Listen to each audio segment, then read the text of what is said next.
अस्सलाम वालेकुम, कैसे हैं आप लोग? सब ठीक ठाक हैं? रमज़ान करीम कैसा गुज़र रहा है?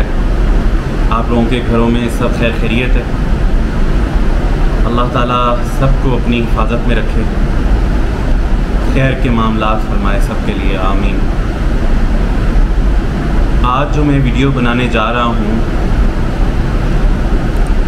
बहुत ज़्यादा गमज़दा हूँ, बहुत ज़्यादा तकलीफ़ में हूँ, जिसकी वजह से मैंने सोचा कि मैं आप लोगों से अपने जज्बात ज़रूर शेयर करूं। ज़रूर मैं अपने दिल की जो कैफियत है वो आप लोगों के सामने रखूं। जैसा कि मैं आपको पहले भी कहता हूं कि आप लोग मेरी फैमिली हैं, और मेरा YouTube चैनल बनाने का भी मकसद यही है कि मैं अपनी इस फैमिली के साथ जुड़ा रहूं, और शायद इसकी वजह से मुझे भी कुछ अच्छा सीखने को मिल जाए, और आपको भी शायद कुछ मुझसे अच्छा सीखने को मिल जाए। आजकल जो है टर्की के अंदर और पाकिस्तान में भी जो टॉप ट्रेंड करने वाला टॉपिक है ट्विटर पे, यूट्यूब पे, सोशल मीडिया पे, मैं उसके हवाले से बात करना चाहता हूँ। बस मेरे अंदर हिम्मत नहीं हो रही कि मैं उस टॉपिक को कैसे आप लोगों के सामने शेयर करूं, लेकिन मैं उसको दबे छुपे अल्फाजों में बात करना चाहूँगा। कुछ पाकिस्तानी लोगों ने, कुछ पाकिस्तानी कम्युनिटी ने जो टर्की में रहते हैं, उन्होंने कुछ गैर मुनासिब और गैर मयारी लड़कियों की वीडियोस जो हैं वो बनाई और अपने जो उनके अकाउंट्स हैं उस पर अपलोड की, और उसके बाद आपको पता है कि उस पर ऑपरेशन हुआ और ऑपरेशन जारी है।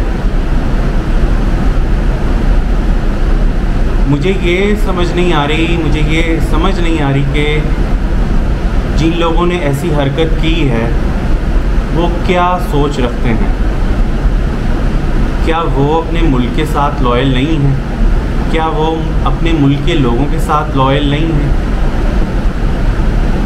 मुखलिसी कहाँ चली गई हमारी मुखलिसी? ऐसे लगता है जैसे मुफलिसी में चली गई है। हम लोगों को क्या हो गया है? किस तरफ जा रहे हैं हम लोग?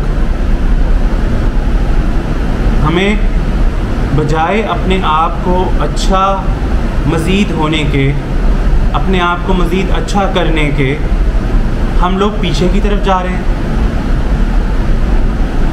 आजकल आप जानते हैं कि पाकिस्तान की जो इस टाइम सिचुएशन है पूरी दुनिया के सामने है। पूरी दुनिया वर्ल्ड वाइड जो सोशल मीडिया है, वर्ल्ड वाइड जो है मतलब आप कवरेज कर रहा है वो कि पाकिस्तान की इस टाइम करंट सिचुएशन क्या है, किन हालात से गुज़र रहा है पाकिस्तान। उस पे सोने पे सुहागा ये वाला इशू हो गया, और कहाँ पे हुआ? तुर्की में हुआ। अंदाज़ा करें, वो मुल्क जो हमारे साथ भाइयों की तरह डील करता है, इतनी मोहब्बत करता है वो हमसे, वो लोग अब हमारे बारे में खुफगी हैं, उनके अंदर नाराज़ हैं वो हमसे, इनएक्शंस की वजह से। सवाए चंद लोगों की वजह से ये सब कुछ हो रहा है। ये लोग खुद जो है गलत रास्तों से होते हुआते यहाँ पहुँचते हैं, फिर उसके बाद ऐसी हरकतें करते हैं। इनका ज़मीर कहाँ चला जाता है? कैसे ये लोग ये सब करने के लिए आमादा हो जाते हैं? क्या ये बिल्कुल नहीं सोचते कि मेरे मुल्क के बारे में लोग बुरे बुरे अल्फाज अदा करेंगे? मेरे मुल्क के लिए हम लोग अपनी इतनी कोशिश कर रहे होते हैं अपनी तरफ से कि अपने मुल्क को अच्छा रिप्रेजेंट करें। मैं और आप, हम सब जो दूसरे मुल्कों में रहते हैं, हम इन्वेस्टर हैं, हम यहाँ पे इन्वेस्टर हैं अपने मुल्क के, हम अपने मुल्क को रिप्रेजेंट कर रहे हैं। आपको क्या लगता है मुझे मसाइल नहीं होंगे यहाँ पे?